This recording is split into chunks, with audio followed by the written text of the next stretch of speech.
오늘은 일본 작가 구리 료헤이의 글 우동 한 그릇을 읽어드리겠습니다. 해마다 섣달 금음날이 되면 우동집으로서는 1년 중 가장 바쁠 때이다. 북계정도 이날만은 아침부터 눈코 뜰 새 없이 바빴다.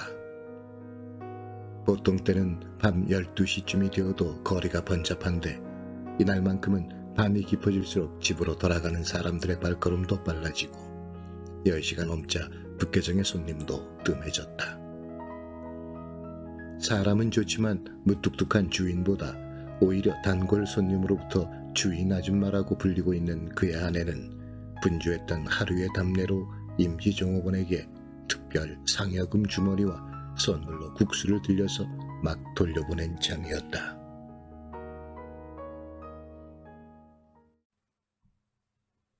마지막 손님이 가게를 나갔을 때 슬슬 문 앞에 오코막을 거둘까 하고 있던 참에 출입문이 드르륵 하고 힘없이 열리더니 2명의 아이를 데리고 한 여자가 들어왔다. 6세와 10세 정도의 사내애들은 새로 준비한 듯한 트레이닝 차림이고 여자는 계절이 지난 체크무늬 반코트를 입고 있었다. 어서 오세요 라고 맞이하는 여주인에게 그 여자는 머뭇머뭇 말했다. 저 우동 1인분만 주문해도 괜찮을까요? 뒤에서는 2 아이들이 걱정스러운 얼굴로 쳐다보고 있었다. 네? 네. 자, 이쪽으로. 난로 곁에 2번 테이블로 안내하면서 여주인은 주방을 향해 우동 1인분 하고 소리친다. 주문을 받은 주인은 잠깐 일행 3사람에게 눈길을 보내면서 예 하고 삶지 않은 1인분의 우동 한 덩어리와 거기에 반 덩어리를 더 넣어 삶는다. 둥근 우동 한 덩어리가 1인분의 양이다. 손님과 아내에게 눈치채이지 않는 주인의 서비스로 수북한 분량의 우동이 삶아진다. 이윽고 김이 모락모락 나는 먹음직스러운 우동 그릇이 테이블에 나왔다. 우동 그릇을 가운데 두고 이마를 맞대고 먹고 있는 3사람의 이야기 소리가 카운터 있는 곳까지 희미하게 들린다. 맛있네요 라는 형의 목소리. 엄마도 잡수세요 하며 한 가닥의 국수를 집어 어머니의 입으로 가져가는 동생. 이윽고 다 먹자 150엔의 값을 지불하며 맛있게 먹었습니다 라고 머리를 숙이고 나가는 세모자에게 고맙습니다. 새해엔 복 많이 받으세요 라고 주인 내외는 목청을 돋워 인사했다.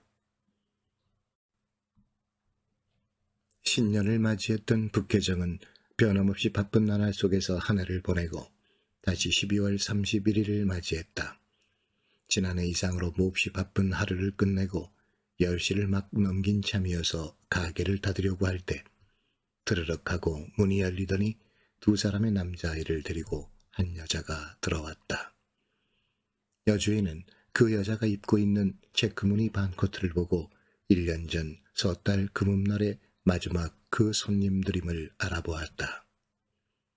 저 우동 1인분입니다만 괜찮을까요?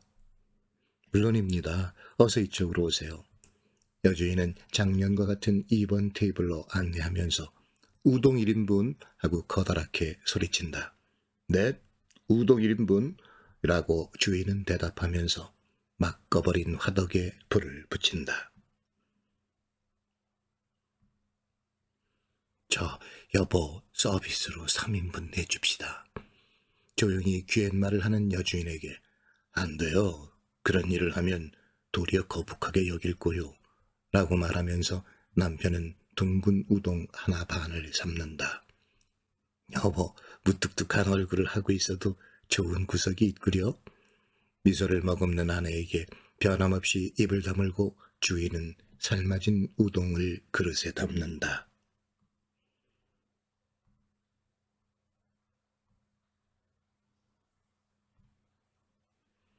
테이블 위에 한 그릇의 우동을 둘러싼 세모자의 얘기 소리가 카운터 안과 바깥의 2사람에게 들려온다.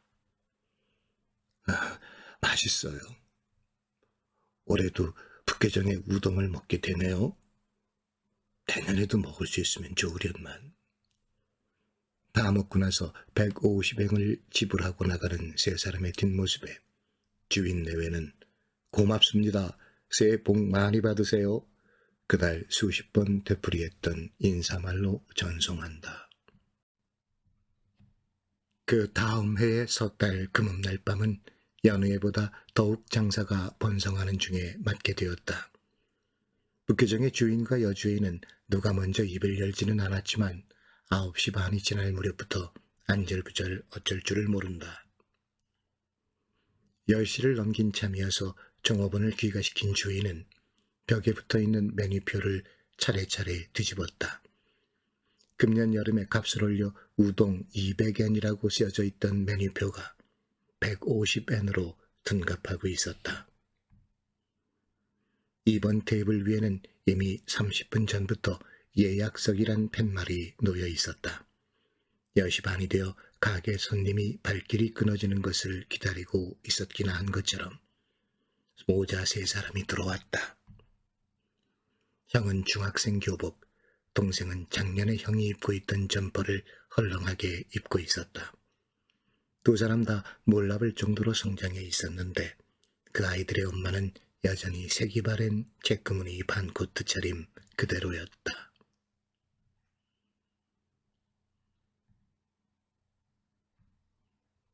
어서 오세요 라고 웃는 얼굴로 맞이하는 여주인에게 엄마는 조심조심 말한다. 저 우동 2인분인데도 괜찮겠죠? 네, 어서. 자, 이쪽으로. 라며 2번 테이블로 안내하면서 여주인은 거기 있던 예약석이란 팻말을 슬그머니 감추고 카운터를 향해서 소리친다. 우동 2인분? 그걸 받아 우동 2인분이라고 답한 주인은 둥근 우동 3덩어리를 뜨거운 국물 속에 집어넣었다.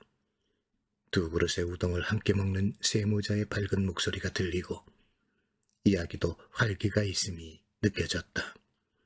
카운터 안에서 여주인은 무심코 눈과 눈을 마주치며 미소 지었고 주인은 얘의 무뚝뚝한 모습으로 응응 하며 고개를 끄덕인다. 형아야, 그리고 준아, 오늘은 너희 둘에게 엄마가 고맙다고 인사하고 싶구나. 고맙다니요? 무슨 말씀이세요?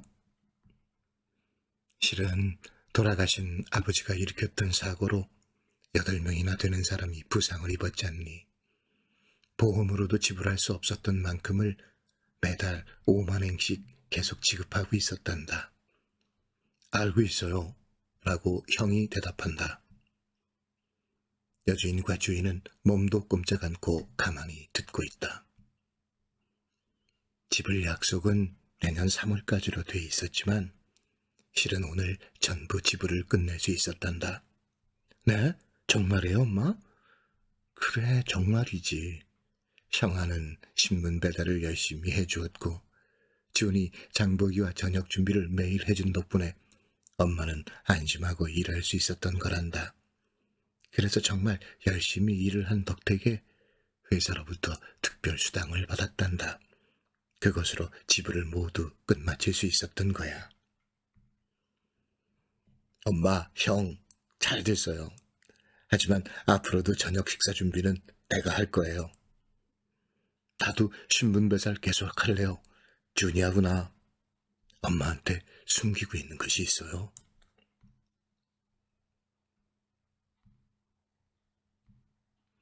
그것은요, 11월 첫째 일요일 학교로부터 준이의 수업 참관을 하라는 편지가 왔었어요. 그때 준은 이미 선생님으로부터 편지를 받아놓고 있었거든요. 준이 쓴 장문이 북계도의 대표로 뽑혀 전국 콩쿠르에 출품하게 되어서 수업 참관일에 이 장문을 준이 낭독하게 되었대요. 선생님이 주신 편지를 엄마에게 보여드리면 무리를 해서라도 회사를 쉬실 걸 알기 때문에 준이 그걸 감췄어요. 그걸 준의 친구들에게 듣고 내가 참관일에 갔었어요. 그래, 그랬었구나. 그래서 선생님께서 너는 장래 어떤 사람이 되고 싶은가? 라는 제목으로 전원에게 장문을 쓰게 하셨는데 주는 우동 한 그릇이라는 제목으로 써서 냈대요. 지금부터 그 장문을 읽어드릴게요. 우동 한 그릇이란 제목만 듣고 북계정에서의 일이라는 걸 알았기 때문에 사실은 주 녀석 무슨 부끄러운 얘기를 썼지 하고 마음속으로 생각했었죠. 장문은 아빠가 교통사고로 돌아가셔서 많은 빚을 남겼다는 것, 엄마가 아침 일찍부터 밤늦게까지 일을 하시고 계시다는 것, 내가 조간 석간신문을 배달하고 있다는 것 등 전부 쓰여 있었어요. 그러고서 12월 31일 밤 셋이서 먹은 한 그릇의 우동이 그렇게 맛있었다는 것, 셋이서 단 한 그릇밖에 시키지 않았는데도 우동집 아저씨와 아줌마는 고맙습니다, 새해엔 복 많이 받으세요 라고 큰 소리로 말해주신 일. 그 목소리는 지지 말아라, 힘내, 살아갈 수 있어 라고 말하는 것 같은 기분이 들었다고요. 그래서 주는 어른이 되면 손님에게 힘내라, 행복해라 라는 속마음을 감추고 고맙습니다 라고 말할 수 있는 일본 제1의 우동집 주인이 되는 것이라고 커다란 목소리로 읽었어요.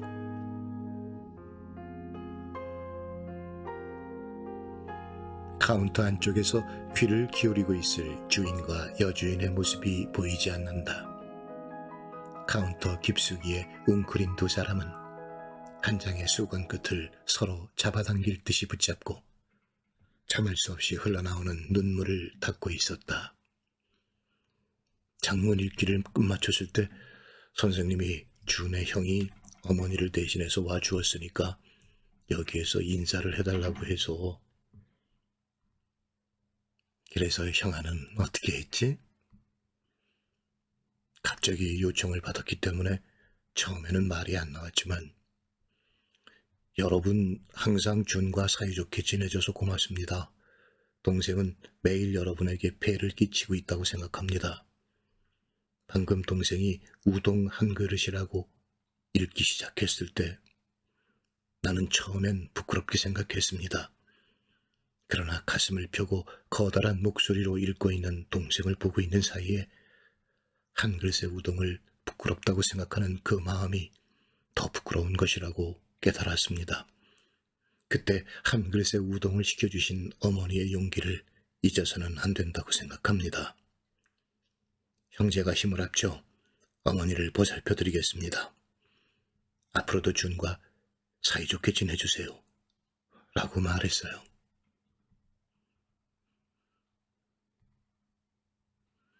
차분하게 서로 손을 잡기도 하고 웃다가 넘어질 듯이 어깨를 두드리기도 하고 작년까지와는 아주 달라진 즐거운 금음날 밤의 광경이었다. 우동을 다 먹고 300엔을 내며 잘 먹었습니다 라고 깊이 머리를 숙이며 나가는 세 사람을 주인과 여주인은 1년을 마무리하는 커다란 목소리로 고맙습니다, 새해엔 복 많이 받으세요 라고 전송했다. 다시 1년이 지났다. 북계정에서는 밤 9시가 지나서부터 예약석이란 팻말을 2번 테이블 위에 올려놓고 기다렸지만 그 세 모자는 나타나지 않았다. 다음 해에도 또 다음 해에도 2번 테이블을 비우고 기다렸지만 세 사람은 끝내 나타나지 않았다. 북계정은 장사가 번성하여 가게 내부 수리를 하게 되자 테이블이랑 의자도 새로 바꾸었지만 그 2번 테이블만은 그대로 남겨두었다. 새로 산 테이블이 나란히 있는 가운데에서 단 하나 낡은 테이블이 중앙에 놓여 있는 것이다. 어째서 이것이 여기에 하고 의아스러워하는 손님에게 주인과 여주인은 우동 한 그릇의 일을 이야기하고 이 테이블을 보고서 자신들의 자극제로 하고 있다. 어느 날인가 그 세 사람의 손님이 와줄지도 모른다. 그때 이 테이블로 맞이하고 싶다 라고 설명하곤 했다. 그 이야기는 행복의 테이블로서 이 손님에게서 저 손님에게로 전해졌다. 일부러 멀리에서 찾아와 우동을 먹고 가는 여학생이 있는가 하면 그 테이블이 빌 때까지 기다렸다가 주문을 하는 젊은 커플도 있어 상당한 인기를 불러 일으켰다. 그러고 나서 또 수년의 세월이 흐른 어느 해 섣달 금음의 일이다. 북계정에서는 같은 거리의 상점의 회원이며 가족처럼 사귀고 있는 이웃들이 각자의 가게를 닫고 모여들고 있었다. 그날 밤도 9시 반이 지나 생선가게의 부부가 생선회를 가득 담은 큰 접시를 양손에 들고 들어온 것이 신호라도 되는 것처럼 평상시에 동료 30여 명이 술이랑 안주를 손에 들고 차례차례 모여들어 가게 안의 분위기는 들떠 있었다. 이번 테이블의 유래를 그들도 알고 있다. 입으로 말은 안 해도 아마 금년에도 빈 채로 신년을 맞이할 것이라고 생각했지만 섣달 금음 10시의 약속은 비워둔 채 비좁은 자리에 전원이 조금씩 몸을 좁혀 앉아 늦게 오는 동료를 맞이했다. 우동을 먹는 사람, 술을 마시는 사람, 서로 가져온 요리에 손을 뻗치는 사람, 카운터 안에 들어가 돕고 있는 사람, 멋대로 냉장고를 열고 뭔가를 꺼내고 있는 사람 등등으로 떠들썩했다. 박앤세일 이야기, 해수욕장에서의 에피소드, 손자가 태어난 이야기 등 번잡함이 절정에 자란 10시 반이 지났을 때 입구의 문이 드르륵 하고 열렸다. 몇 사람의 시선이 입구로 향하며 동시에 그들은 이야기를 멈추었다. 오버코트를 손에 든 정장 수트 차림의 두 청년이 들어봤다. 다시 얘기가 이어지고 시끄러워졌다. 여주인이 죄송하다는 듯한 얼굴로 공교롭게 10,000원이어서 라며 거절하려고 했을 때 화복 차림의 부인이 깊이 머리를 숙이며 들어와서 두 청년 사이에 섰다. 가게 안에 있는 모두가 침을 삼키며 귀를 기울인다. 저 우동 3인분입니다만 괜찮겠죠? 그 말을 들은 여주인의 얼굴색이 변했다. 10수년의 세월을 순식간에 밀어젖히고 그날의 젊은 엄마와 어린 두 아들의 모습이 눈앞에 세 사람과 겹쳐진다. 카운터 안에서 눈을 크게 뜨고 바라보고 있는 주인과 방금 들어온 세 사람을 번갈아 가리키면서 저 여보 하고 당황해하고 있는 여주인에게 청년 중 하나가 말했다. 우리는 14년 전 섣달 금음날 밤 오자 셋이서 1인분의 우동을 주문했던 사람입니다. 그때 한 그릇의 우동에 용기를 얻어 세 사람이 손을 맞잡고 열심히 살아갈 수 있었습니다. 그 후 우리는 외가가 있는 시가현으로 이사했습니다. 저는 금년 의사 국가시험에 합격하여 교도의 대학병원에서 소아과의 병아리 의사로 근무하고 있습니다만 내년 4월부터 삿포로의 종합병원에서 근무하게 되었습니다. 그 병원에 인사도 하고 아버님 묘에도 들릴 겸 해서 왔습니다. 그리고 우동집 주인은 되지 않았습니다만 교도의 은행에 다니는 동생과 상의해서 지금까지 인생 가운데에서 최고의 사치스러운 것을 계획했습니다. 그것은 섣달 금음날 어머님과 셋이서 삿포로의 북해정을 찾아와 3인분의 우동을 시키는 것이었습니다. 고개를 끄덕이며 듣고 있던 여주인과 주인의 눈에서 왈칵 눈물이 넘쳐 흘렀다. 입구에서 가까운 테이블에 진을 치고 있던 야채가게 주인이 우동을 입에 머금은 채 있다가 그대로 꿀꺽하고 삼키며 일어나 여봐요 여주인 아줌마 뭐하고 있어요? 10년간 이날을 위해 준비해놓고 기다린 섣달 금음날 10시 예약석이잖아요. 어서 안내해요 안내를. 야채 가게 주인의 말에 번뜩 정신을 차린 여주인은 잘 오셨어요. 자 어서요. 여보, 2번 테이블 우동 3인분? 무뚝뚝한 얼굴을 눈물로 적신 주인. 네, 우동 3인분. 예기치 않은 환성과 박수가 터지는 가게 밖에서는 조금 전까지 흩날리던 눈발도 그치고 갓내린 눈에 반사되어 창문에 빛에 비친 북회장이라 쓰인 옥고막이 한 발 앞서 부러제치는 정월의 바람에 휘날리고 있었다.